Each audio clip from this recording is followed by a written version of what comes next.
monthly, seasonal basis on how their business is performing.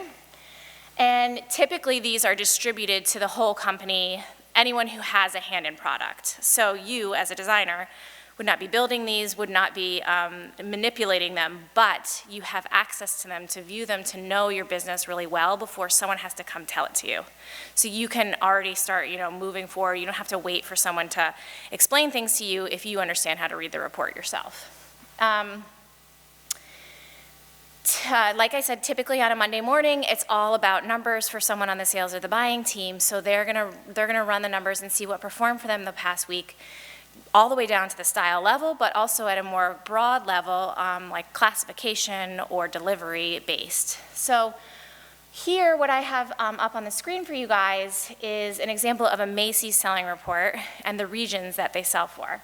So you can see over here on the left side of the screen, it's listed out brick and mortar, so like the total stores versus Macy's.com.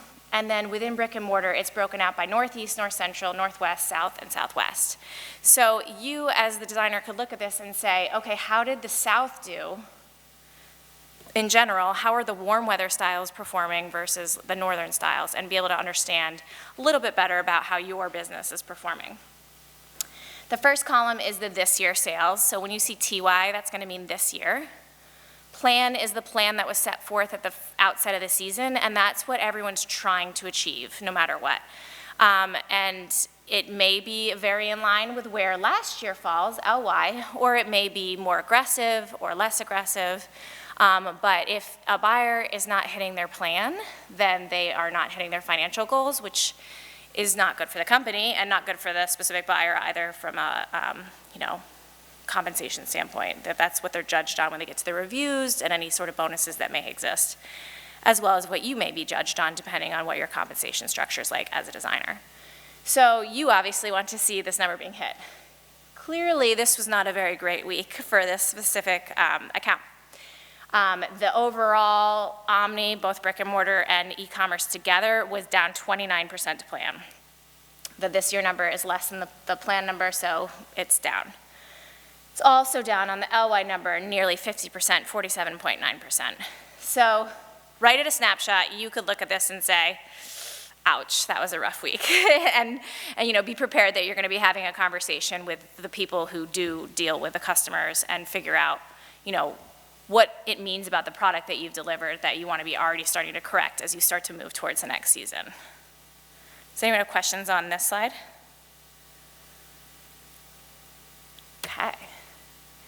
Now, a little bit more specifically, getting into the product, this would be a classification selling. So in this specific instance, this is a collection business. There's a number of classifications that exist: dresses, knits, wovens, sweaters, jackets, vests, jumpsuits, leggings, pants, and skirts. Obviously, depending on what you're designing, if you're a shoe designer, this may look like boots, heels, sandals. If you're an accessories designer, jewelry,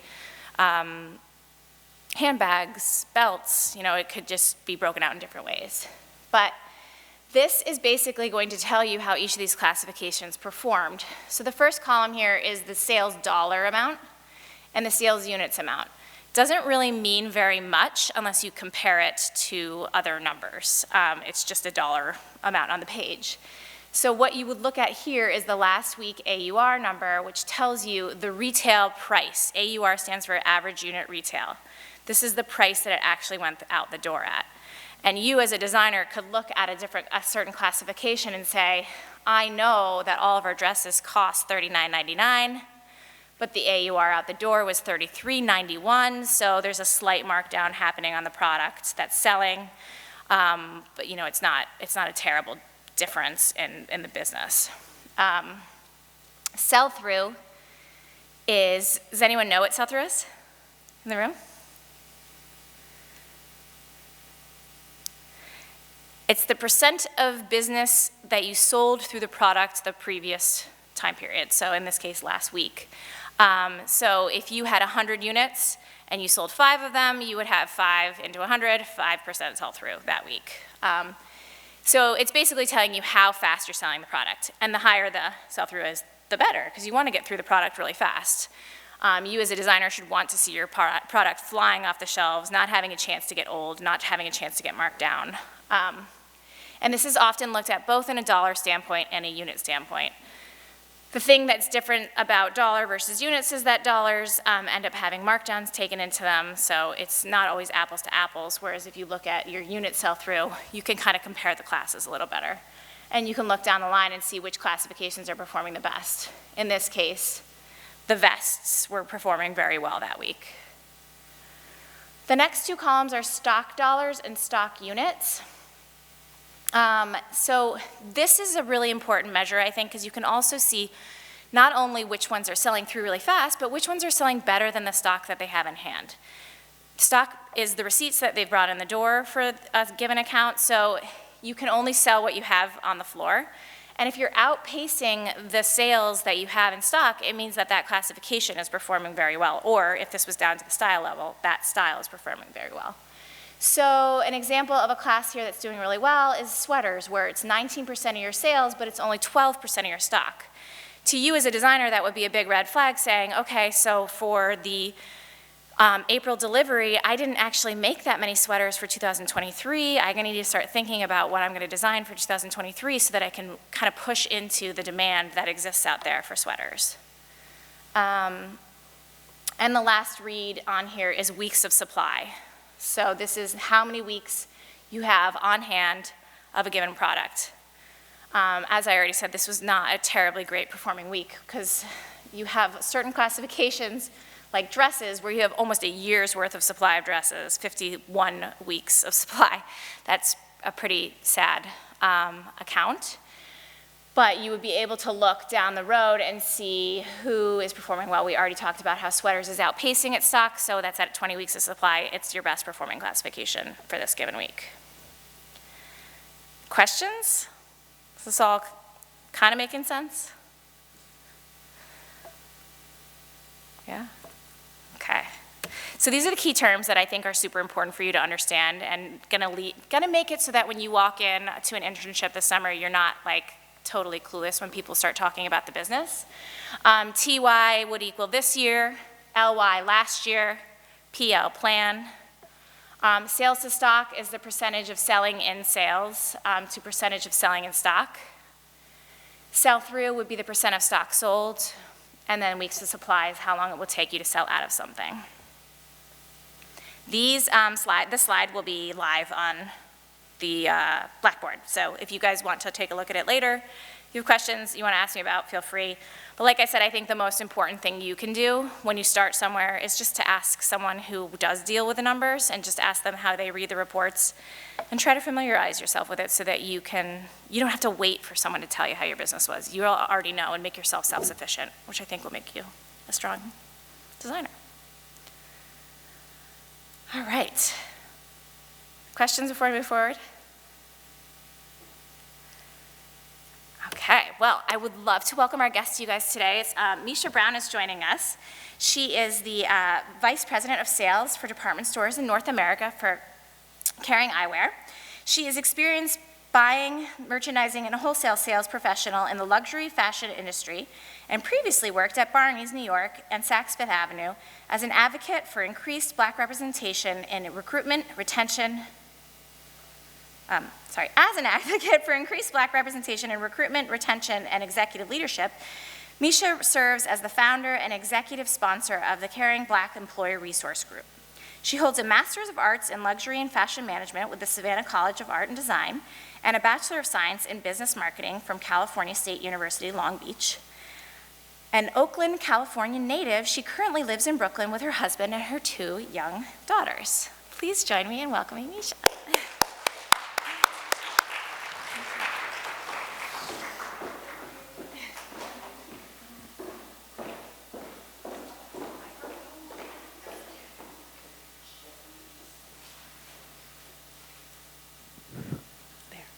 I feel very fancy up here. Thank you for being here. Yeah, of course. Thank you. That sales report, I know we haven't started, but that is so important as a designer. I mean, that is like what I live and breathe. I'm not a designer, but I've been in this industry forever, and I just have to say, like, you have to know those numbers. Yeah. Even if you're a designer. Yeah. And I feel like a lot of people get very intimidated by it, but just understanding how to read it is all that anyone asks of you, not trying to make it as a designer, not trying to manipulate it, but No, not trying to yeah. just understand it, Yeah. because I don't know how many times, I mean, I will give you my whole background, but I have most experience on the buying side and working with designers, how frustrating it is to see a collection season after season and they're developing things that did not sell. And it's like, did you look at the selling? That, one-armed jacket did not sell. Please stop making it. Yeah. And I know designers are creative and it's about their vision, but they also need to they're running a business. So you have to remember that. And those numbers will tell you if your business is working or not. Yeah. Great, thank you. Wondering if you could kick off by just talking a little bit more about your path and how you got to where you are today. Yeah. So I started my job as the executive trainee at Saks Fifth Avenue in their corporate office here in New York. And that is when I was basically thrust into all of those numbers very, very quickly. I was not as lucky as you guys to go to a school that focused on fashion and business. I didn't learn any of that in my degree. I went to Cal State Long Beach. I majored in business marketing. So I didn't learn any of that. I didn't know what TY meant, LY meant, none of that. So my executive trainee program was really about learning all that on the job very quickly, which I have to say I cried. I remember crying to my mother. I'm never going to get this. I don't get it. I didn't realize how many numbers were involved in buying. I, like many people, thought that I would be traveling the world and going to fashion shows and have an unlimited wallet and buy whatever I wanted, which is 1,000% not the case. It is mostly looking at those Excel spreadsheets and those numbers. So I started off there. It was like a 9-month program where I went through stores, I went through planning, and then in the buying office. So I graduated from that program and started as an assistant buyer in the contemporary ready-to-wear office. I was there for about 3-4 years, actually. And then I left there and took a role as an associate buyer with Barney's New York, RIP, in their co-op office, which was their contemporary business, which I'm sure you all are probably too young to even know about. But it was a big part of their business. We had about 32 stores. So I was the denim buyer for many, many, many years, 7 years, actually. So I worked specifically in denim. I bought for all of the Barney's and the co-op stores. I learned a ton about just running a business. And after that, I moved on to accessories, and I moved into handbags. Worked there, I don't even know how many years, moved up as the buying director, so I was over pretty much all accessories, handbags, soft accessories, everything kind of except jewelry. And then, unfortunately, it was very bittersweet at the end. Barney's did go out of business. I guess it's been 3 years now, if I can remember correctly. So it was a sign the pandemic was coming when that happened, I think. It was, but they had a lot of other issues. So. But it was a great experience for sure. I learned a lot about working with new and up-and-coming designers, working with product. Although they eventually became a very numbers-focused business, when I started there, it was all about product and all about finding what was new and new designers, new products, and really being at the forefront, which was actually amazing. And then I left there and kind of did some soul searching. I had actually started to work on my my master's in luxury fashion management because I kind of didn't know what I wanted to do next. I knew I didn't want to do buying anymore. I'd done it for so long. And then this opportunity presented itself as the vice president of sales for Kering Eyewear. So I was overseeing eyewear as part of accessories at Barney's, so I already kind of knew the team. I was familiar with eyewear and the brand. So I took a little bit of a break and then took this role, which has been amazing. So now I'm on the flip side. I'm on the sales side, which I never really thought I would be interested in doing. But I actually love it. It's great. It still deals with products, still running a business, but just from the opposite side of it. Yeah. And I've been doing that for the past 2 years now, a little over 2 years. Awesome. What does a typical week look like for you in your role? Okay, so my title is a little misleading because sales, when I think of sales, I think of like a used car salesman or like cold calling, like, hey, do you want to buy these Gucci sunglasses? That is not what I do. Selling Gucci sunglasses sell themselves. It's really about developing a business. So I work with all the major department stores and the boutiques, so Saks, Nordstrom, Neiman's, Bloomingdale's, Intermix, Holt Renfrew in Canada, a bunch of other smaller boutiques, and really developing their business and thinking of strategies on how to really push their business with us as partners. Thinking of strategies on how to push the brands. So, right now we're developing, Gucci is known, everyone knows the Gucci sunglass, but we also have Alexander McQueen, we actually oversee Chloe as well, Bottega, Balenciaga, all of these brands, when it comes to eyewear, have a much smaller footprint than like a Gucci. So thinking about ways to really develop and grow those businesses, and how can we grow them even bigger in the footprint that we have. So, I'm not necessarily selling to new accounts. It's just really developing them within the accounts that we have. A lot of business development, forecasting for units for production. So working very closely with planning to say, oh, this sunglass we developed for spring 2023, how many units do you want? It's a shot in the dark, I don't know, but I'll do analysis. I'll look at those selling reports. I'll say, well, we had a similar style in spring, summer 21. It did really well. It had a 70% sell-through. We sold 100 units. Let's bump this one to 200. I don't have a crystal ball. I don't know, but I have analysis. So I really think about it and look at the numbers. Managing a team. I have a team of 5 salespeople. So managing them to work with their accounts and sort of sharing out the strategies, the bigger picture strategies. Partnering with accounts. This business is all about relationships. On every side that I've been with, every role that I've been with, it's really about relationships. This industry is small, and you see people again. So you never want to burn your bridges, and you have to have some tough conversations, but you have to learn how to do that in a way that is effective, but also maintaining those relationships. So I do a lot of that on a day-to-day. So it's funny, I'm not really selling anything on a regular basis. I think it maybe depends on where you're in sales, because the better your brand, the easier it is to just kind of cultivate, versus if you're selling something that has no label on it, No, you're out absolutely. hawking a little bit. Then you really got to get those sales skills going and figure out, okay, how am I selling this no brand, shoe or whatever. Yeah, exactly. And then it's all about price. What does an entry-level job look like on your team? So entry-level job for me is a account executive, a sales account executive. So that person, sorry, my throat, I was going to cough for a second. Sorry, I'm okay. Not COVID, promise. I tested this morning. A sales account executive is an entry or junior account executive, we call it, even depending on the company. And so that person is responsible for the actual selling, right? So they work with different department store accounts, and they develop the relationship and they sell the product. So we have 4 collections a year. So every market, the team, puts the collection together, and they go out and they work with their department store partners and they sell the product. So requires a lot of romancing the product, explaining the product. What is the collection about? How does it link back to the bigger brand? What is the cost? What is the retail? What is the margin? What do you suggest I buy? What has been the best seller for you?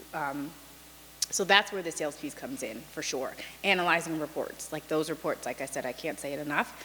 My team is out there looking at those reports. Okay, so I'm the account executive for Nordstrom. Nordstrom sells, basic glasses with a big logo. So I'm looking for every basic sunglass with a big logo to sell to my Nordstrom partner. So that's, in addition to many, many other things. There's a lot of back of house things, sales operations things that my team does, working with shipping, making sure their shipments are going out. Okay, I've gotten the order in, now I have to make sure the shipment goes out on time, or my account's gonna cancel it. Yeah. So it's a lot of that as well, working with planning, again, forecasting, so they forecast as well as I do. Working with planning on availability. My account wants to reorder something. What's the availability on that style? Okay, it's April, the style's not coming until July. The account's not gonna want it then. When can we get it to them sooner? So really working on all sides of the business to push the shipments out and therefore get the sales. Yeah, that's great. Have you identified any key qualities that make someone a specifically hireable candidate? Yeah, so it's funny, now that I've been on the sales side for 2 years, the qualities that I realize I need are a little bit different than someone who's a buyer. Because I've hired many buyers, not as many salespeople. So from the You can sales comment on side, both. yeah. So, okay, so from the sales side, I've realized not only do you have to know the numbers, meaning our internal wholesale numbers, but also those reports that you were showing on the screen, because you need to be able to read the numbers that your account is sending to you. But you also have to have, and I say this in a way I don't want to scare anyone, like a dynamic personality. And everyone's dynamic personality is different, right? Like you just can't be quiet and reserved, because you're actually selling product and you're building a relationship, and it's your job to actually do that. So this department store is the client. So you really have to go to them and kind of wine and dine them, you know, for lack of a better term. You really have to woo them. You really have to foster that relationship.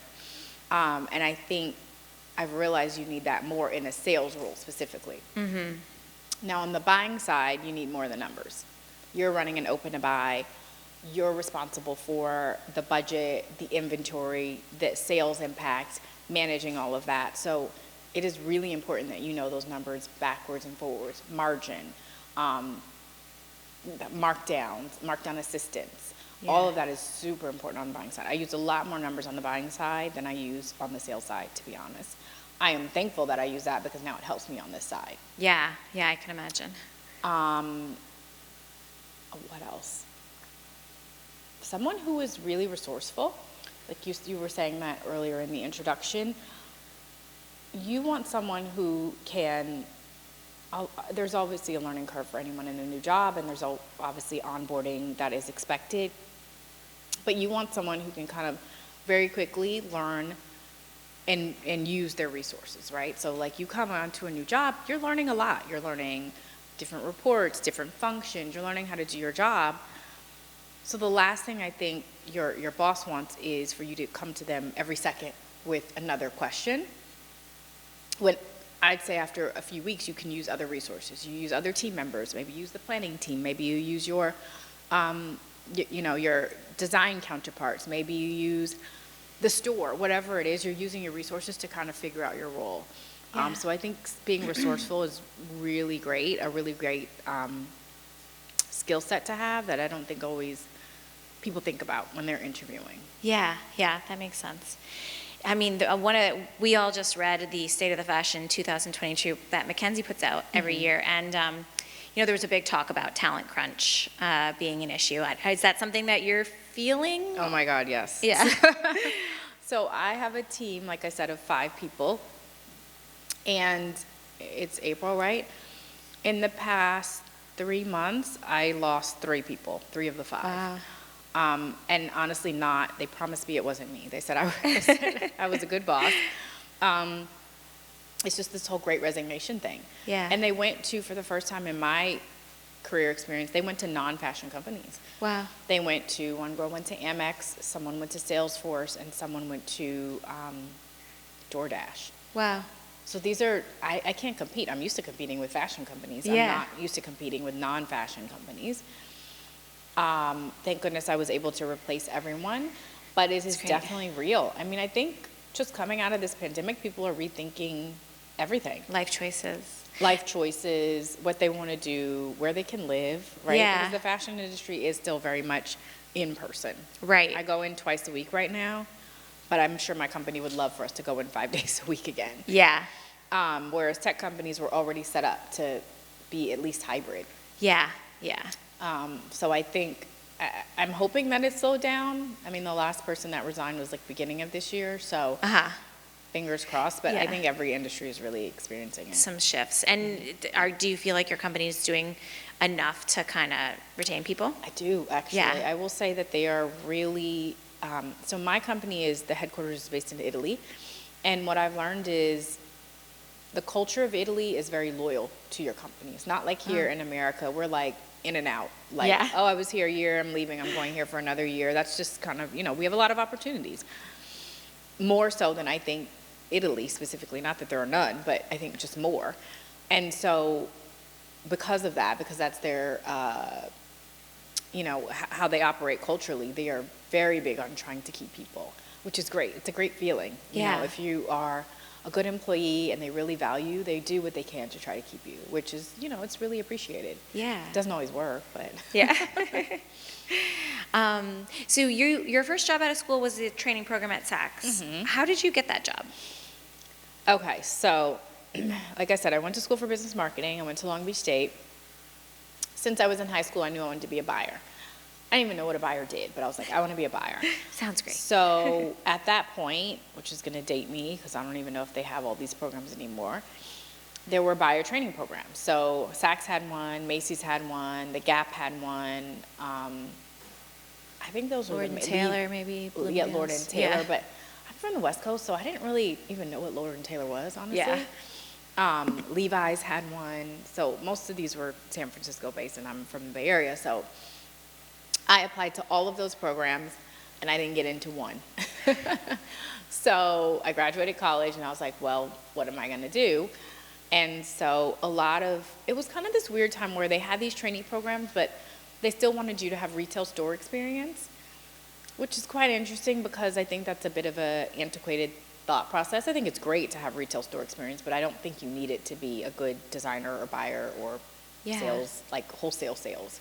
Yeah. It's just a very different job. But a lot of companies at that point were still like, oh, well, have you worked in the retail store? And I'm like, no, but I went to college. I have this 4-year degree. So I said, you know what? I didn't get any of these programs. I'm going to move home, and I'm going to get a part-time retail sales job.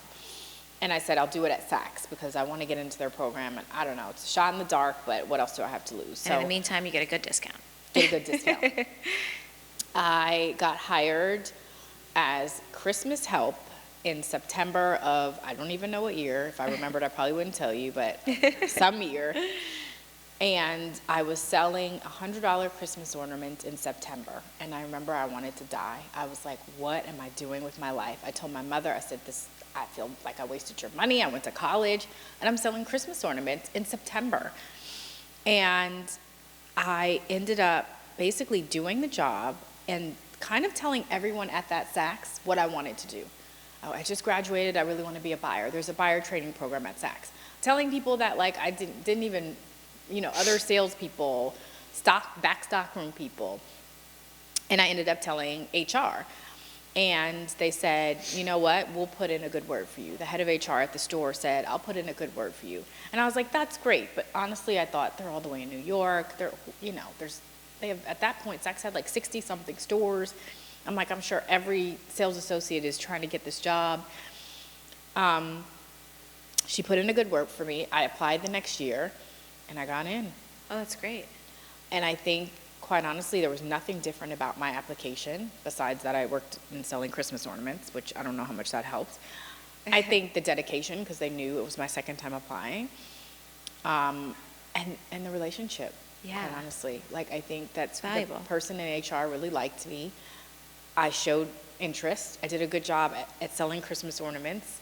And she's like, I'll put in a good word for you, and it worked. Yeah. That's great. I actually always do tell people that as advice. If you are having a hard time getting that job that you really think you want, it's a really good idea to get some retail store floor experience, because I'm sure you were able to apply some of that once you got on the I was able to buying apply it track. for sure. Just knowing what the customer is and learning luxury, right? That was my first insight into luxury. Yeah. So definitely learning on the floor, who this customer is, what they look for, what their needs are, was definitely absolutely important and helped me. Yeah. For sure. I could see that. And so at a certain point, you went back for your master's. Yes. And how did you make that decision, and did you find it worthwhile in the end? So the writing was on the wall with Barney's. So I was at Barney's for 12 years. So it was a completely different company, and the writing was on the wall. And this was, before the pandemic. And so I was like, I got to do something. I got to do something else. And actually, I had decided, you know what? Maybe I want to go into teaching fashion at the college level. And I knew in order to do that, I needed to get a master's. And so I said, no time like the present. I had gone on a family vacation, actually, to Savannah. And I ran into the Savannah College of Art and Design. And I'm like, oh, this is such a beautiful school. I'd heard of it, but I didn't know much about it. And I happened to see that they had an online luxury fashion management master's program.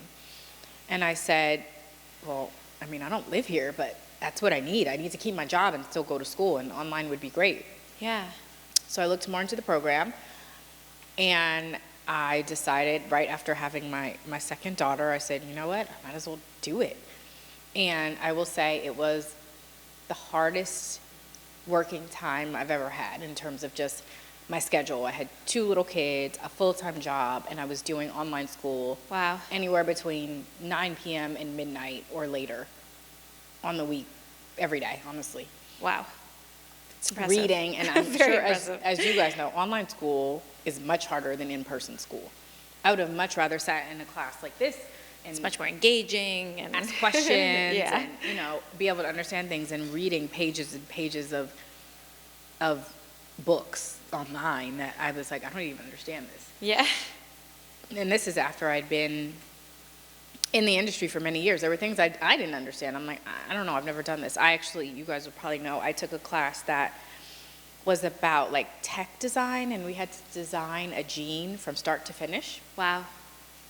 Although I was a denim buyer for years, I never designed a jean. So I had to Yeah. look up the cost of rivets Oh and my gosh. source material and measurements, and I was in a production facility. I was so outside of my wheelhouse in that class, but I was doing that at night while I'm going to work full time. Wow. So I decided to do it. It was a 1-year program. It took me 3 years, which I planned for.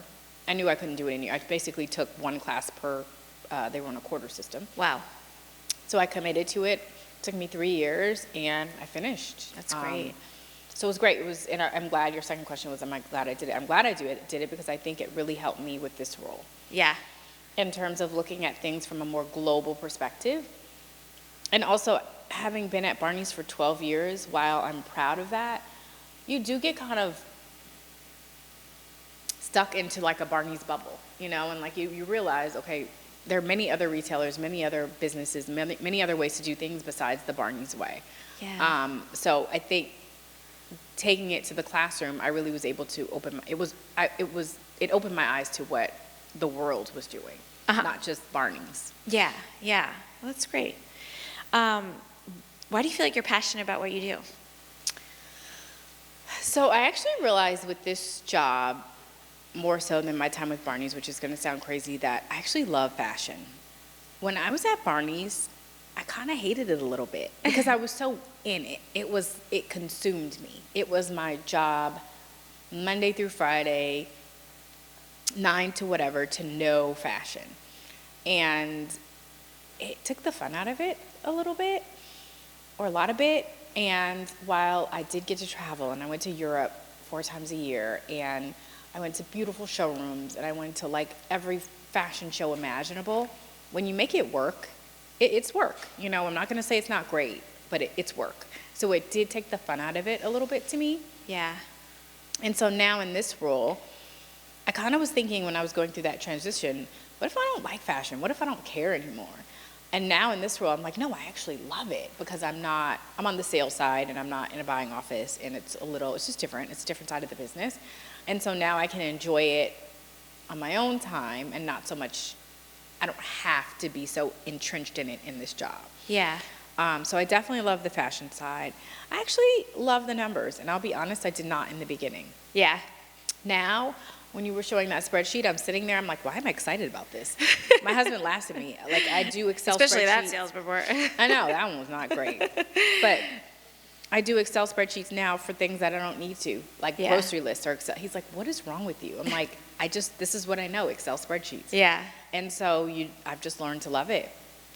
And I actually really do love developing talent. So I have a team that I manage, and I've always had, for the past, I don't know how many years, I've always managed someone. And I really do love managing and developing people and guiding them and seeing them grow. It's really fulfilling. Yeah. So I think Well, those that's are probably the wonderful. things I love the most. Probably makes you be a great boss. Yeah, I think so, but don't ask my team. Kind of leads into the next question. So you began, I don't know if by yourself or with others, but the Caring Black Employee Resource Group. And just wondering how you got it started and, Yeah. any advice you can share for advocating for yourself and for diversity in a larger company. Yeah.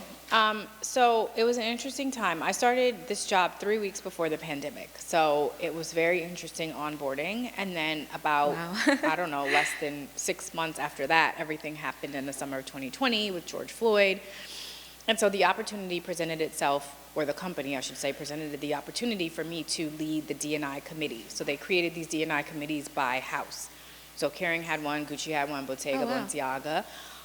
And they were already planning to do it, but they basically fast-tracked it because of the craziness in the world. And through that opportunity, although the D&I committee was great, and I learned a ton, I realized that, and I knew this before, but my true passion was really working with and developing opportunities for Black talent specifically, because I've been in this industry for 18 years, and quite honestly, there's not enough diversity at all, and there's not enough diversity as it relates to Black people in general. So for me, that was really my passion. I found that I was really interested in figuring it out. So as the lead for the D&I committee, I spoke to the head of D&I in Paris, and I said, look, I want to create an ERG. Why don't ERGs exist? Because Gucci had one, but in terms of Kering overall, there wasn't one. I said, I really want to create one for the Black employees. And she said, we do have ERGs on the list of things that we're going to do, but we just basically haven't gotten to it yet. And she said, but because you're interested, I'm happy to support you in developing one. So that was 2 years ago. And basically, after many conversations, many levels of sign-off, a lot of different communication with the different stakeholders in the company, we were able to officially have a soft launch end of last year, and then really seek out a committee and launch it this first quarter of the year, which has been amazing. So Wow. now I have a committee established. We have our first meeting set for May. We have different initiatives that we're going to work on, and I'm really proud of it. I mean, it was 2 years in the making. Wow. But for me, it's really important. When I looked around Kering and I started to learn the organization, and while we have, we do have Black employees, a lot of them are sitting at more entry-level positions. And I'm wondering, we live in New York, it's so diverse here. Most of our corporate offices are based in New York. To me, it doesn't make sense that there's not more Black talent at senior levels. There are not more women at senior levels. There's not, more LGBTQ plus at senior levels. It's still shocking to me, but I'm hoping that this is a small part that I can do to help to improve the company. Yeah, that's great. What do you feel like have been the biggest challenges to increasing Black representation in the industry? So I think when the conversations I've had with HR is they really want to support it and they really want to do it, but I don't think they know where to start. Uh-huh. So sometimes they're like, well, yeah, we definitely want to hire more senior leaders that identify as Black, but they won't say this, but I think they're kind of like, well, where are they?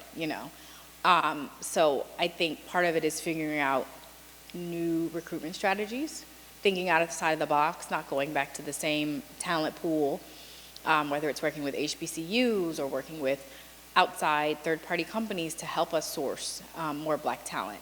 So I think that's the biggest challenge that I've heard from an HR. Now, I'm not in HR, so I can only do so much, but that's what I've heard, and I understand it to an extent. Yeah. And I'm always advocating if there's an open position and I know someone who is Black identifying that fits the role, because it can't just be because they're Black, obviously, they need to fit the role. I'm always, putting forward a resume, but it takes time. It's like moving a mountain, honestly. Yeah, that's great. So you started this job 3 weeks before COVID started, but I don't know if you can talk about any ways that COVID has kind of fundamentally changed the company and, silver linings that maybe have come out of this whole Silver lining crazy is period. Hybrid work. Yeah. Hybrid work. I am a huge advocate of work-life balance. I obviously have 2 kids, so I really need that in my life and always did need it. And funny, when I was working at Barney's, I was one of the first people to push forth working from home once a month, which was huge for the company. Yeah. I had to get all these people to sign off on it. It was like such an ordeal. And now I look back and I laugh. I'm like, oh my God, just to get 1 day a month was crazy. Yeah. So hybrid work is super important. I'm a firm believer in, if I'm hiring you, I'm trusting you to do your job. I don't need to see you sitting at your desk working away all day long. And believe me, I will know if you're not doing your job. Yeah, it's pretty obvious. Yeah, it will come out for sure. So just having that flexibility of like, you want an office. I don't want to work from home 100% remote. My life isn't set up for that either. But I like the flexibility of going in twice a week. I have an office. I see my team. Yeah. And then the other days I can work from home in my pajamas and be just as effective, if not more effective. Yeah. So hybrid work, I think, for the fashion industry is a huge plus. The fashion industry is a bit antiquated in that they never had that before. No one I know that worked in this industry had, like work from home option, hybrid option. It's very much like you're in your desk, you're in your office, you're in the showroom. As designers, you may not have that much flexibility because you're actually touching product and creating things, and you probably don't have all those materials at home. So some job functions, just if you're sales in the store, like you have to go in. I get that. But if I'm sitting at my computer going over Excel spreadsheets for hours, I can do that at home. Yeah. Yeah. What was the hardest part about being a leader during this time? Oh God, so much. So just because I started the rules 3 weeks before. So Yeah. So onboarding, not only did I'm you not learning a know new people, but you job. didn't get to see them. I'm training people, and I literally am in my room. Yeah. Or in my front room. So Yeah. that was definitely hard. And also learning how to be a manager. So even now, 2 years in, like I said, we go in twice a week, but learning how to manage people without seeing them every day is a bit of a shift and something you have to figure out, especially when you're onboarding someone. You have new people start, and you kind of can forget about them if they're not, right there in the office with you. Right. And so just reminding myself, okay, this person is like day 3. I don't even know what they're doing right now. And I get busy. I have meetings all day long. I'm, like clients I have to take care of, and I'm like, oh, I have this new person. And, sometimes as a new person, you don't always want to be like, hey, hello, like I need something to do. But the first week or so, you kind of do. You need a lot of hand holding. Yeah. So I think that was challenging. And just figuring out, like, I think we seamlessly moved into remote work because, again, everything's on your computer. But, like, figuring out the dynamic of, like, video calls. Like, I finally told my team, I don't need to look at you all day. Like, I know you're there, so you can turn your camera off. But I know, to me, younger generations, you guys are used to it. You FaceTime all the time. I always tell my sister, I'm like, why are you FaceTiming me? I don't need to see you. But that's just like, it's different. So they're like turning their camera on. I'm like, guys, I'm not turning my camera on. I'm like, I'm in my pajamas. I have 2 kids screaming behind me, but I'm here. Yeah. So figuring out those dynamics was a little tricky. Yeah, a little back and forth. I could see that for sure. What do you feel like is one of the biggest challenges facing your industry as a whole? I still do think the pandemic is really affecting us. And even though I guess it's technically after the pandemic, I don't know when the pandemic officially ends. I don't know who's going to call that. I'm not sure whose job that is. I don't know either. But I will say, I'd like to call them and ask. After effect is still plaguing us a bit. Like the ups and downs of it all, right?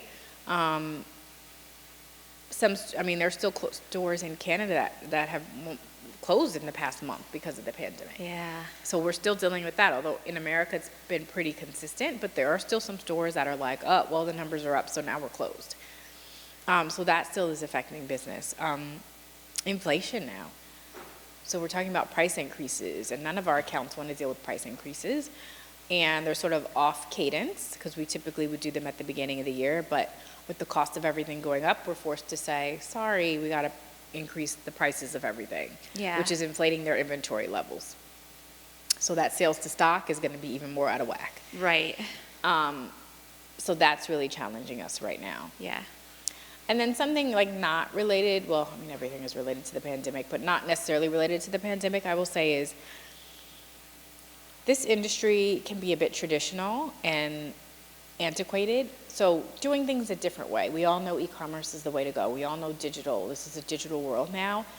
But I'm still surprised to see how some department stores are doing things the old way. And like, how can we push the needle and move them forward to do things in a new and innovative way? Yeah. Versus the same old traditional things that they've been doing for years and years and years. I quite honestly think that stores are becoming more of like showrooms in a way. Yeah. I don't know how many times I've gone into a store and I look at something and I'm like, oh, that's cute, and then I go home and buy it online. Yeah. I don't know why, I just do. Yeah. It percolates and then you're like, oh, yeah, I really want that. I don't know, the last time I actually bought something physically in a store, it's rare. Yeah. Carry a bag home, it sounds crazy, but like, I'm not doing all that. Yeah. I actually like getting a shipment in the mail. It's exciting. It's like a present. Yeah. So I think that is still a challenge for this industry, is moving that mark to be more, even more omni than they already are. Uh-huh. Yeah, that makes sense. Is Kering Eyewear doing anything to be more sustainable? Yeah.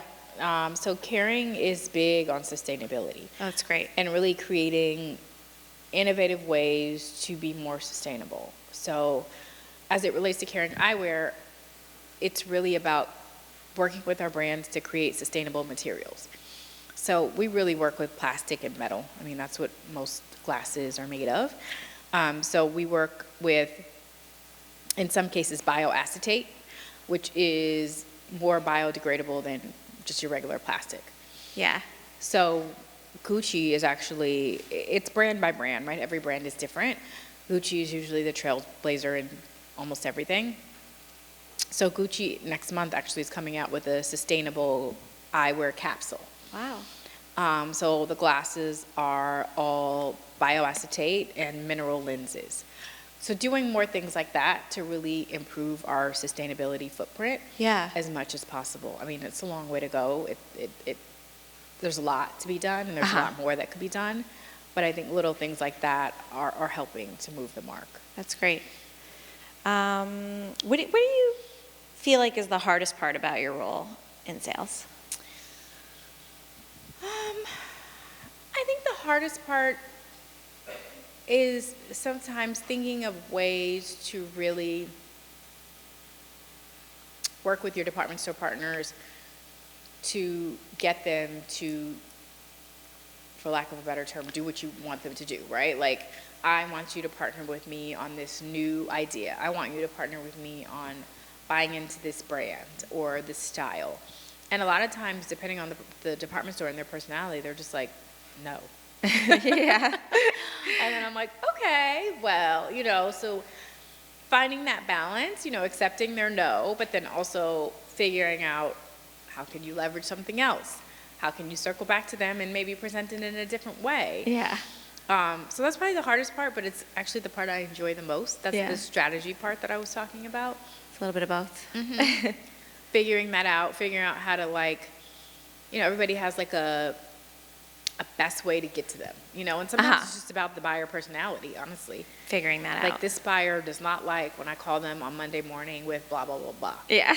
So I'm going to call them on Friday afternoon. Yeah.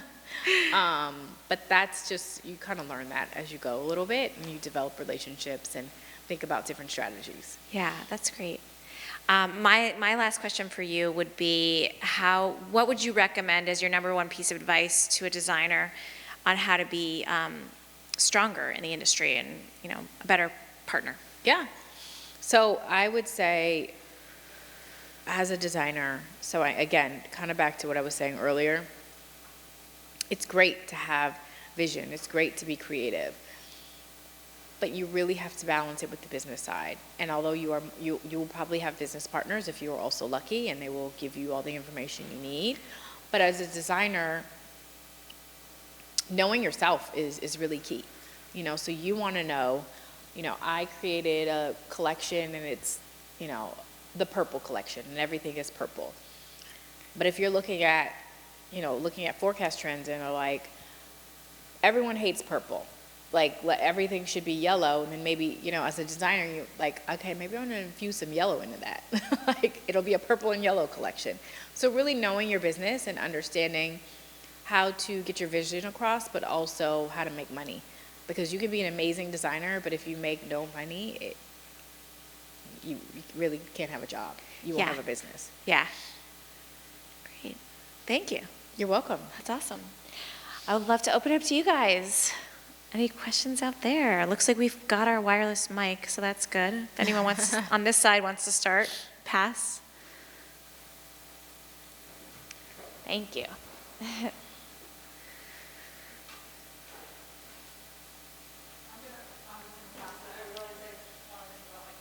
Okay, that's Okay. fine.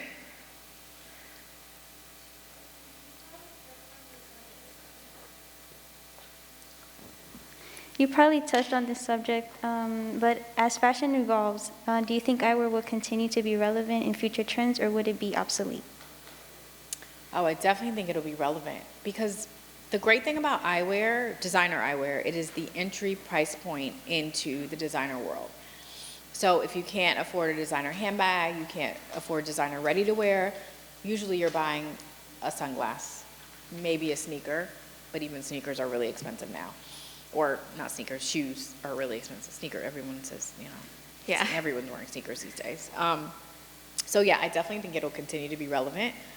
I think that what eyewear does that the other categories can't do is they really have a much broader reach. So, I sell to stores that Gucci would never step foot in, who, shall remain nameless, but some of them are all in this sort of Midwest area. Yeah. So I kind of have that flexibility, right? Because it's eyewear. So I can sell to the department store in the Midwest that Gucci would probably no clue even exist. But it's because I have a much broader base. And so customers they're like, well, I have a piece of Gucci. I have a piece of Balenciaga. So I definitely think that eyewear is something that will continue. Thank you. How much of your business is sunglass and how much is eyeglass? Optical? Optical. So my particular business, department stores, my channel is like 95%, Oh. 98% sun. Yeah. But actually there is a whole other channel, which I don't oversee, which is optical, which is Okay. actually the bulk of our business. Oh, wow. So my channel's they're 4 channels, I'm probably third in terms of volume. Uh-huh. It's all sun. Yeah. But optical, so think of Cohen's Optical, Lens Crafters, even Costco, Kaiser, which is a hospital. You can buy a designer optical sunglass at pretty much Anywhere. optical, your local neighborhood optical store. Yeah. So that business is actually much bigger than mine, but that business is less about the fashion. Uh-huh. So my business, although the volume is smaller, it's more about the image. Got it. So when we have conversations with the brands, when, Alexander McQueen asks us about our business, they're really talking about your business with Bloomingdale's, Nordstrom, Saks. They're not talking about the business with Cohen's Optical. Right. They don't even know that exists, quite honestly. Yeah. But in terms of volume, that is actually a much bigger business. Much bigger business. Sells itself. It was interesting. Last spring, I had someone from Warby Parker, and she was saying that they had really benefited through the pandemic because they were from the waist up, and they were on Zoom. So people were upgrading their eyeglasses all through the pandemic because you could see that. Yeah. Probably not so much with sunglasses. I mean, it'd be a little funny if people were wearing sunglasses on Zoom calls, but Well, it's funny. Sometimes. We didn't really see, after the first, 2-3 months where we definitely had saw a dip, it kind of came back. And I don't know if I still don't know why, because I actually thought the mask thing was going to kill sunglasses. Because personally, I hate wearing a sunglass with totally. mask. They fog right up, and They fog yeah. up. I feel like I look like I'm going to rob a bank. I'm like, I don't know what this look is. But actually, no one else cared. I think Yeah. I'm the only person that, people were buying sunglasses even when we were still in the summer of whatever 2020, we Yeah. were still very much in the pandemic. I'm like, where are people going? In But the you know what? People were sunglasses? spending more time outside, too. They were Because of, because they had to. yeah, exactly. Yeah. So instead of buying a new designer outfit or bag, they're like, let me just buy this sunglass. Yeah. I don't know. I That's don't know if great. people like the anonymity of the sunglass and the mask. Yeah. I just thought I looked crazy, but nobody else cared. So it worked for my business. Yeah, that's great. Who's next? I have it over here. Awesome. You answered a lot of my questions already, so I guess what's some advice that you would give a fashion marketing student or like any student that's about to graduate college in a month? About to graduate college, you said? Yeah, like any advice entering the industry. In the industry, I think internships are great, great, and I think take advantage of the internships. Ask questions, be inquisitive. I mean, no one really as an intern, no one's really expecting an intern to be like changing the game or like changing the business. But when you ask questions and you show that you're really interested and you're passionate, I think it leaves a mark. So even if you find, you know, one person to really like partner up with and really learn and show your interest, I think it really makes a difference in terms of your internship. Because many internships can lead to jobs. If it's not right away, maybe it's in a couple months, keep in touch with people, never burn your bridges. You can interview with someone, or you can get a job and have a boss that you absolutely hate, and you have to kind of smile and deal with it, because the boss that you hate, or I don't want to say the boss, the coworker that you hate could be your boss next year. Yeah. So never burn your bridges. This industry is really, really small. I know I said that before, but it is super small, and I've crossed paths with many people twice over, and I'm glad that at least I'm leaving good impressions. People also talk too, I will say that. So whenever I'm hiring someone, you know, you get someone's resume, it comes across your desk, you're like, oh, okay, this person worked at, you know, these 3 companies. It's a 75% chance that I'm going to know somebody at one of those companies, and I'm going to call that person. Yeah. And say, oh, hey, someone has just applied for this job. They worked at this company last year. Did you know them? And that person usually says, yes, I knew them, or no, I didn't, but let me ask the person on that team and find out. Right. And that could be all in a text thread. Yeah. And that one text thread could come back, oh, yeah, they were great, but they left early every day, or they never finished their work, or it could be something very quick, and it cuts the person out. Yeah. And it seems unfair, but it's a small industry. Right. And it's highly competitive. Yeah. So you always want to leave a good impression. If they say, oh, she was an intern, I never saw her, but she was always asking questions, that's actually like great. Yeah. Okay, they asked questions, they were interested. That's great, yeah. And I also feel like there were so many times where I couldn't hire an intern myself, but then a friend would be like, do you have any Yep. do you have any sales assistant ideas for me, or whoever, you know, design Yeah. assistants? And I'd be like, oh, check this person out. At least And once pass a it month, along. I get a request from somebody. I'm looking for an assistant buyer. I'm looking for an account exec. I'm looking for someone in planning. Do you know anyone? Yeah, So, yeah, absolutely. yeah, that's great. Thanks, good question. I wanted to ask you, like, who's your biggest competitor and what makes Kering, like, stand out from them? Yeah. So in eyewear, I think right now our biggest competitor is Telios, and they are the LVMH version of Kering Eyewear. So they have Celine, Dior, all of the LVMH brands. Outside of LV themselves, I guess they're kind of, you know, protected internally, as with all LV things. So right now, they would probably be our biggest competitor. Tom Ford's actually a pretty big competitor too, probably more on the men's side a little bit. I think what makes Kering stand out is the diversity of our brand portfolio, right? So I love Celine. I think Celine is an amazing brand. I was the handbag buyer for Celine for many, many years. I personally love it. If I could wear Celine and not, you know, if I didn't work for Kering, I'd wear Celine if I could. But I think that it's a little one note, you know, looking at the eyewear specifically. When I go out and I do competitive shopping, I'm like, yeah, there's a wall of Celine, but it all kind of looks the same.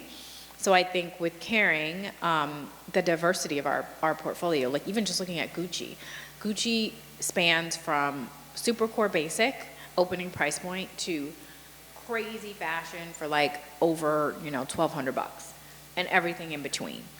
And I don't see that coming out of like a Celine or even really a Dior.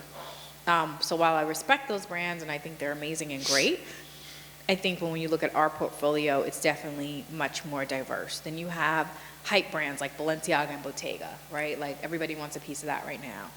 Then you have sort of more emerging eyewear brands like Alexander McQueen.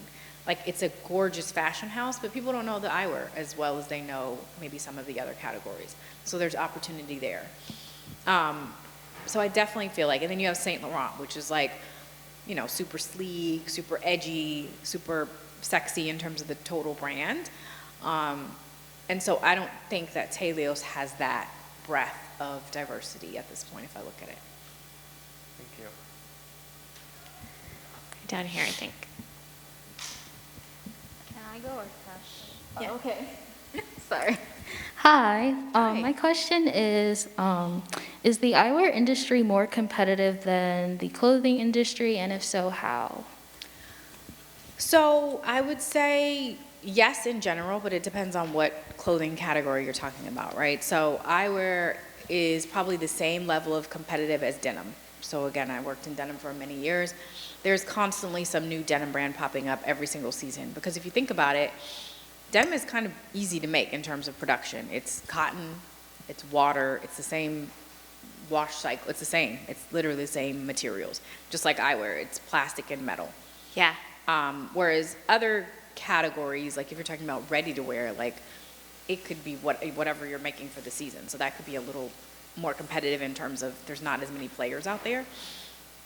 But in general, if I just compare clothing to eyewear, I think eyewear is more competitive because you don't just have the designer space, you also have non-designer high-end brands. So you have like Oliver Peoples, which is a big player, and they're under the Luxottica umbrella.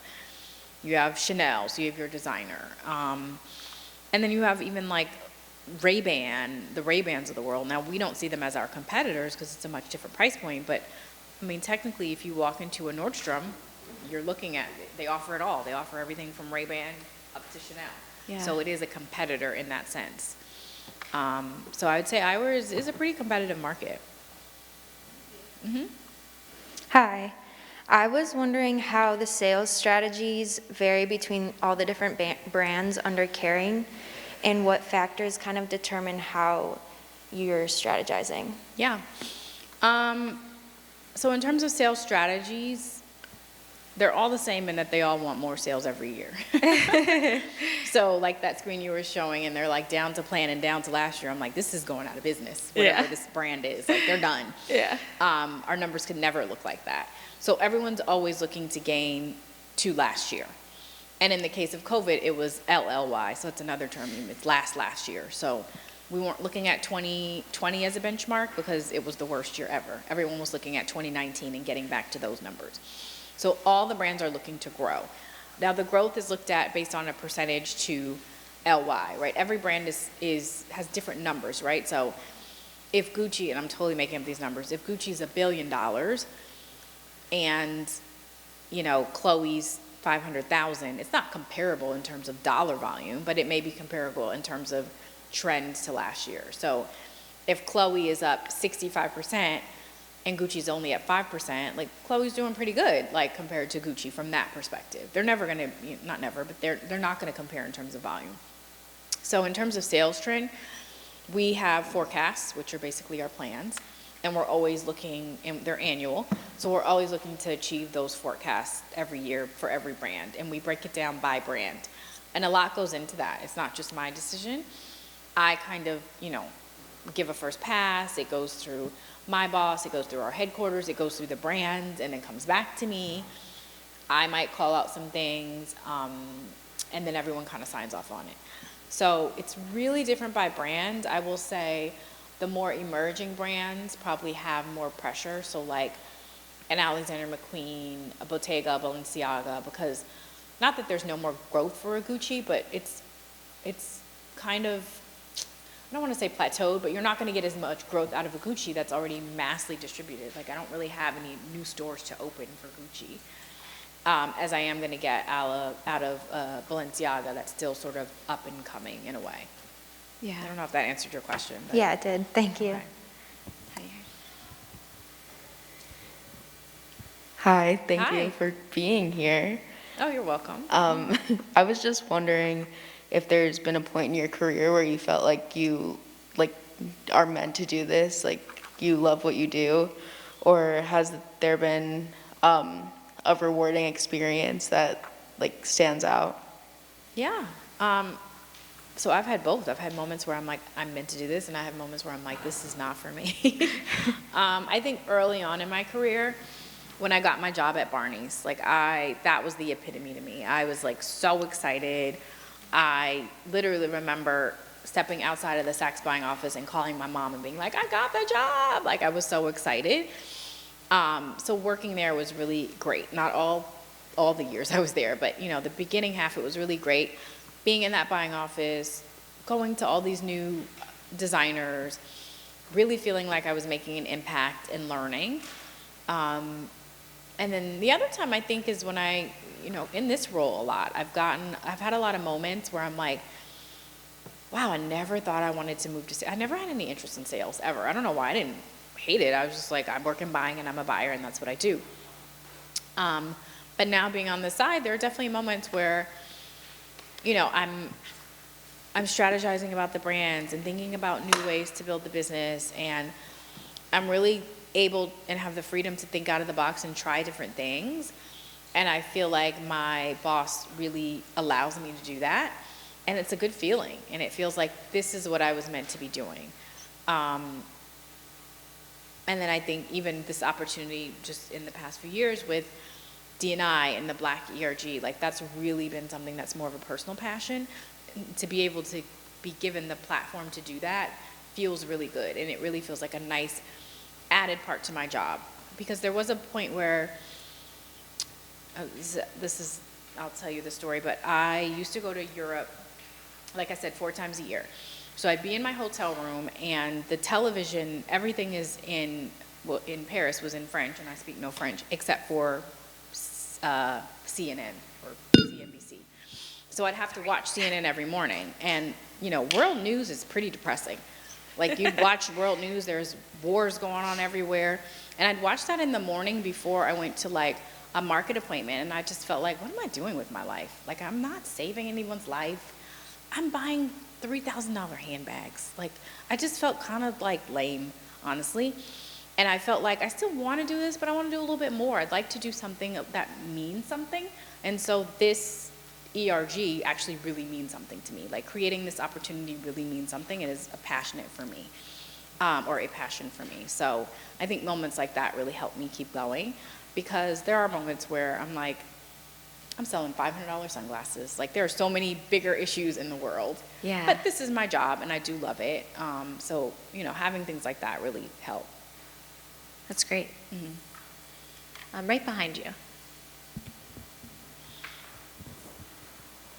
Hi, I wanted to know, did you look for any specific elements while buying designer handbags at Barney's? I'm sorry, say it again, specific? Did you look for any specific elements while buying designer handbags at Barney's? Oh, did I look at any specific elements when looking at buying handbags? Yeah.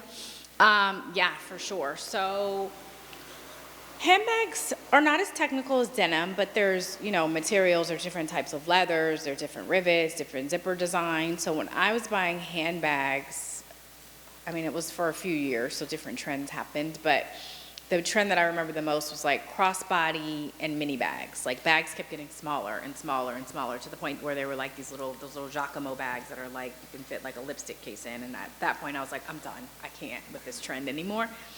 But you're always looking for quality and craftsmanship. At least this is specific to Barney's, right? Like every retailer is gonna have a different focus. But for Barney's, it was about quality, craftsmanship, and the story behind the brand. Because we were always trying to tell a story. So we would love when the designer would come out and tell us, why did they create this bag line? Why did they name this bag? Why did they design the zipper this way? Why are they producing out of this manufacturer? Whatever that was that told the story behind the brand was super important for Barney's. So that's always what we were looking for, attention to detail, and then something different, right? Like if you already have a store full of totes, I don't need to pick up another line that offers me totes. Now, while it may be important to have totes because that's a key classification in handbags, it may not be the thing you want to lead with. Like, what makes you different? What makes you stand out? And the thing with bags is, quite honestly, it's easy in the sense of you only need one bag, right? Like, most brands, if you think about it, there's one bag that you see. They have a whole collection behind that not that many people are buying, but there's 1 to 2 bags that really put them on the map. And that's kind of all you need. And then you kind of develop that. You make different sizes, you make different, one's crossbody, one's a short strap, different colors, different materials, and you like run with it. And you can really build a business that way. Hi, I was just wondering if retail buying strategies are very different from wholesale buying strategies, and if so, how? Yeah, so retail, you said retail buying different than wholesale buying strategies? Yeah, so retail buying is all about looking at those sales reports and making those decisions. You're like, vests are selling. I need to go out to all of my brands and buy as many vests as I can because vests are trending right now. So your strategies are based on what's selling, what the sell out is, what's selling to the end consumer. On the wholesale side, while you're not buying, I will say your decisions should be based on that a lot too. So I look at those same compiled selling reports that I get from my accounts, and when I'm forecasting, so I'm even more in advance. If buyers are buying 4 to 6 months in advance, I'm placing forecast and production units, I don't know, 6 to 8 to 10 months in advance. Like right now, next week I'm gonna see Chloe Spring Summer 23, which we're in Spring Summer 22, so I'm a year ahead, right? And I have to forecast for that. I have to tell my planners, I want 1,000 units of this sunglass in 2023. But I'm using those tools, those same tools that the buyers are using to make those decisions. So it's the same in a way. Really, you're making your decisions based on the analysis. And then based on your own, knowledge. Like I know that acetate frames sell better than metal. So I'm not gonna go and pick a bunch of metal frames to show for Spring Summer 23. Unless something changes and it's the best metal I've ever seen, but like it would be a risk without any analysis behind it. Thank you. You might have touched on this a little bit, but do you feel like there's any creativity within your position, or it's more so directly based on numbers and data? So I would say there's more creativity on the buying side. So it's probably, the buying side is more 50-50. 50% numbers, 50% creativity, because you're actually That's great. writing orders and placing buys and making decisions based on either a color story or what's trending. On my side, there's a bit of creativity, but it's more working when I'm talking about forecasting units in production. So what I was saying, I'm seeing Chloe Spring Summer 23 next week. So I put on my creative hat and I'm like, all right, what do I need from Chloe? Chloe sells neutral tones, so I need to see a bunch of neutral tones, or I can give a little bit of creative direction. I'm not the designer at all, but like I can give some creative direction and input. And then also when we're doing we call it strike, which is like the process where you select your assortment, right? So Gucci will put out, I'm making up numbers again, 1,000 units for Fall Winter 22 collection. I'm not showing 1,000 different styles to my accounts. I might show them 800. So I'm picking what 800 are the best to show to my customers. And I'm doing that using a sort of a creative, I'm creating a collection in a way. I'm like, okay, I want all the like red sunglasses to come in this delivery because it shows a story, and like, red is a hot color coming up, and I'm totally making these things up, but so don't everybody go out and do anything with red. But red is a hot color and it's on trend, and I really want to show red first in the first delivery, and then I'm gonna put this other color in the second delivery. So that's sort of the creative freedom that I have. For you all on the design side, it'll be like the complete opposite. It'll be like 80 to 90% creative, I would think, and the rest is kind of numbers. I don't have much of a creative. I always say I was the perfect buyer because I can do the numbers up so far, and I'm not a planner, so that's where my brain cuts off. And I can do the creative up to so far, but I'm not a designer, so that's where my brain kind of cuts off. Hi.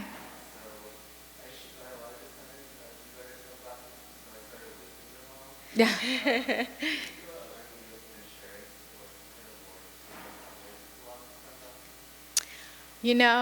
That would depend on the brand.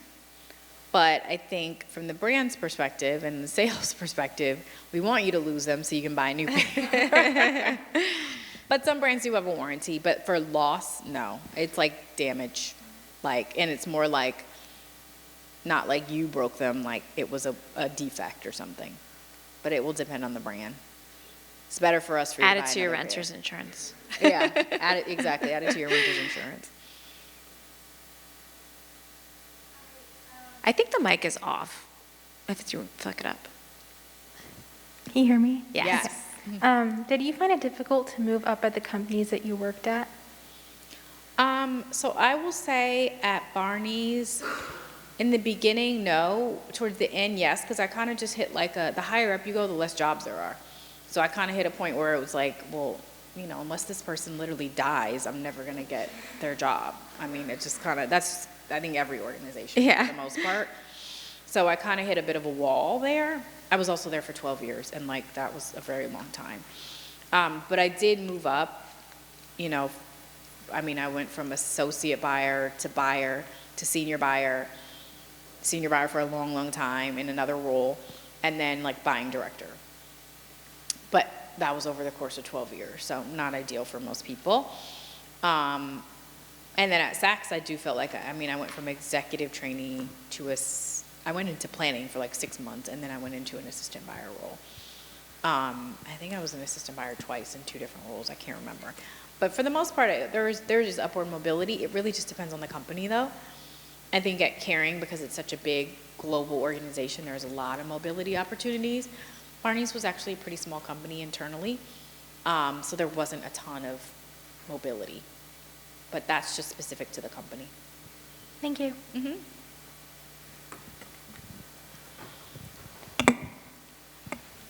Hi. Hi. Sorry. You touched on this a little earlier, but how do you work with designers day to day at Kering or in your previous jobs? Like, how involved are you in the design process? So not, right now, my current role, not very involved, just kind of like what I said, where they will send, you know, kind of prototypes or images or CADs of a collection that's being developed, and then I can kind of give a little input from my specific accounts. On the flip side, when I was at Barney's, and again, I think this was specific to Barney's because I worked with a lot of up-and-coming designers, that's what they were known for, I was able to give a lot of input. So if it was a small up-and-coming denim brand or contemporary brand, I could go in and say, this line is great, but what I think you need to add is we need, you know, at that point it was skinny jeans. We need a skinny jean. Like, we need a distressed jean. This is what's working for us. This is what's trending. Add this to the line, and like it will be great. So I had a lot of, and I think people really, you know, they took it to heart and they would actually make the changes.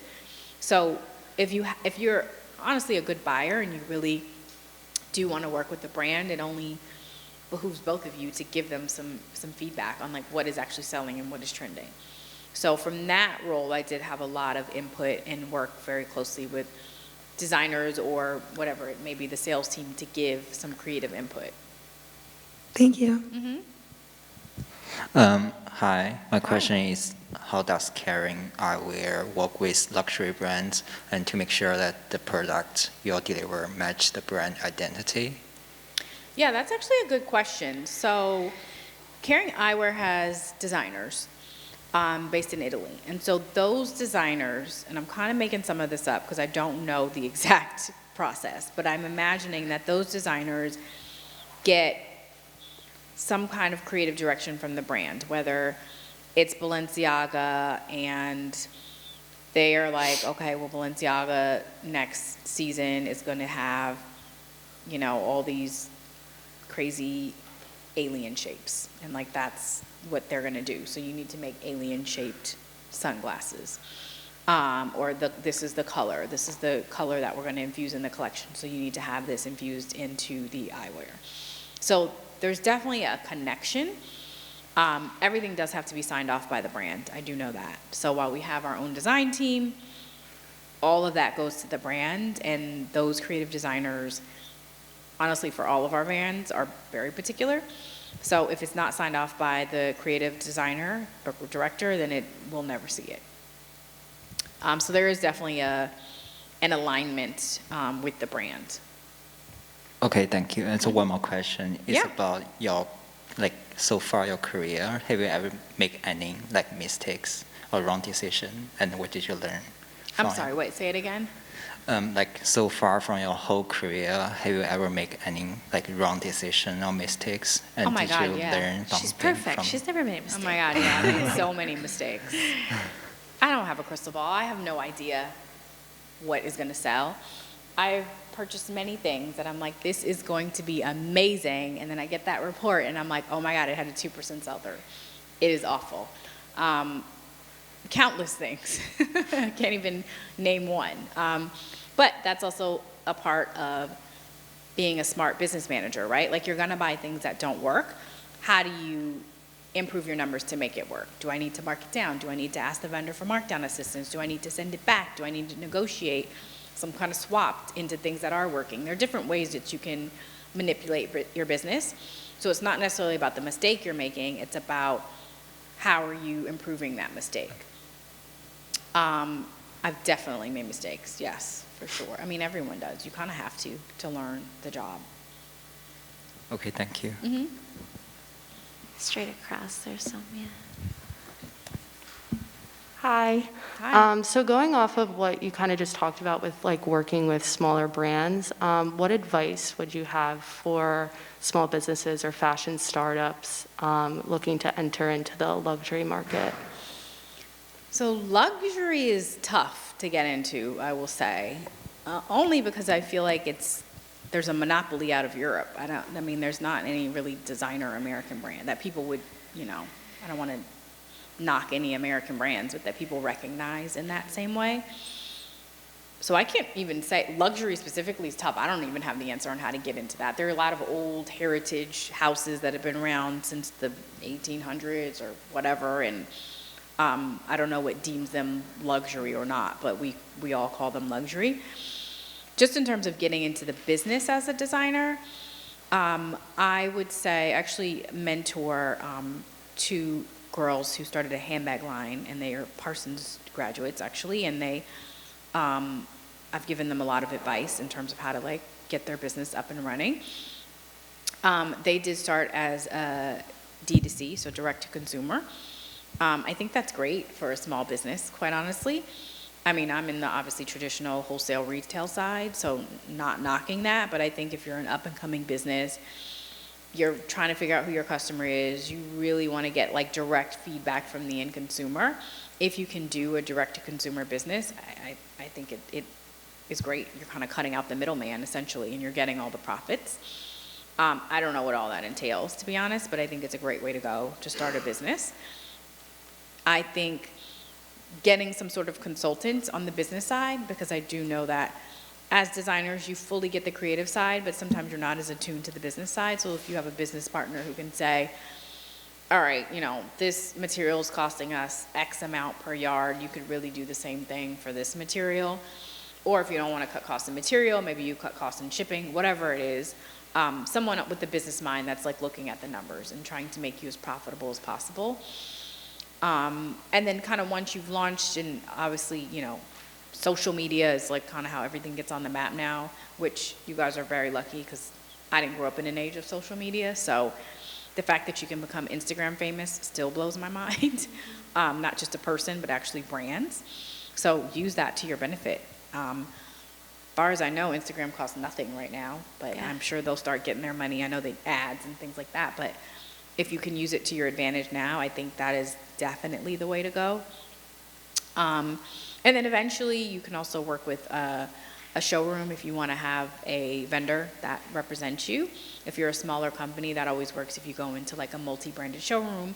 Obviously one that's aligned with your aesthetic and your business and kind of the clients that you're looking to catch or to capture. I mean, there's a lot of different ways, but that's what I would suggest if it was me starting a small business right now, today. Thank you so much. Mm-hmm. Hi. What do you think of the anti-capitalism movement currently, especially in Gen Z, and how it affects retail? I don't know if I have thoughts on that. Yeah. That's a hard one. I'm sorry. My next question would be, I used to live in the Bay You're throwing me Area. hard questions now, and I can't even see you, sorry. Sorry, the lights are kind of very bright. Right. I used to live in the Bay, and what do you miss the most about the Bay? Oh, that's an easy one. Why didn't you start with that one? I miss everything. My whole family is there. So I'm here, my husband's family's here, but my entire family's all in Oakland. So Oh, wow. I miss them dearly, and I try to go back at least twice a year or have them come here. But I miss everything about it. I love New York and I love Brooklyn. My adult life has been here, and it's great. But there are times when I just want to go home and live like a normal life and have a driveway and like go to Target and park in the lot and the easy things, I guess, the non-New York City life. Yeah. Hi. So I wanted to ask you, like, as a new brand, when you come up in the market, what is it that you would look for in new talent? Like, how do we stand out to buyers? Okay, wait, where are you? Because I can't even see. Oh, She's- there you are. Okay, Yeah. sorry. I was like, who am I answering? Okay, how would you stand out to buyers? Okay, so this is kind of what I was saying about being different. So if you are developing handbags, we'll go back to that. Know who your competitors are and who you want to sit next to on the floor. And then how are you going to stand out differently from them, right? So if you want to sit next to the Celines and the Louis Vuitton and the Fendis of the world, what's making them great? How can you incorporate that into your brand? And then how can you stand out? So it's kind of, it's not a one answer thing. It's like you have to be very aware of the competitive market because there's always competitors in every category. Who you see as your close competitors and what makes you stand out. Because as a buyer, when I would walk into any showroom and seeing any new brand, no matter what the category, I always would ask either the salesperson or the designer that, who are your closest competitors? And you have to be realistic about that, right? Because I think a lot of brands just wanted to be in Barney's just to be in Barney's. They're like, oh my God, I just want to be in Barney's. It's my life stream to be in Barney's. And they're showing me a handbag collection that is like $25 a bag. And I'm like, well, this is really like more of a Target, which is fine. Target's a great retailer, but like, that's not my price point. So it showed me that that person had no clue about the competitive environment or even what we were selling at Barney's. They just wanted to be in Barney's because that was the name people knew. So doing your research, are your price points aligned with your competitors? Are the materials aligned? Are the designs aligned with that same customer? And then how are you standing out? Because you can't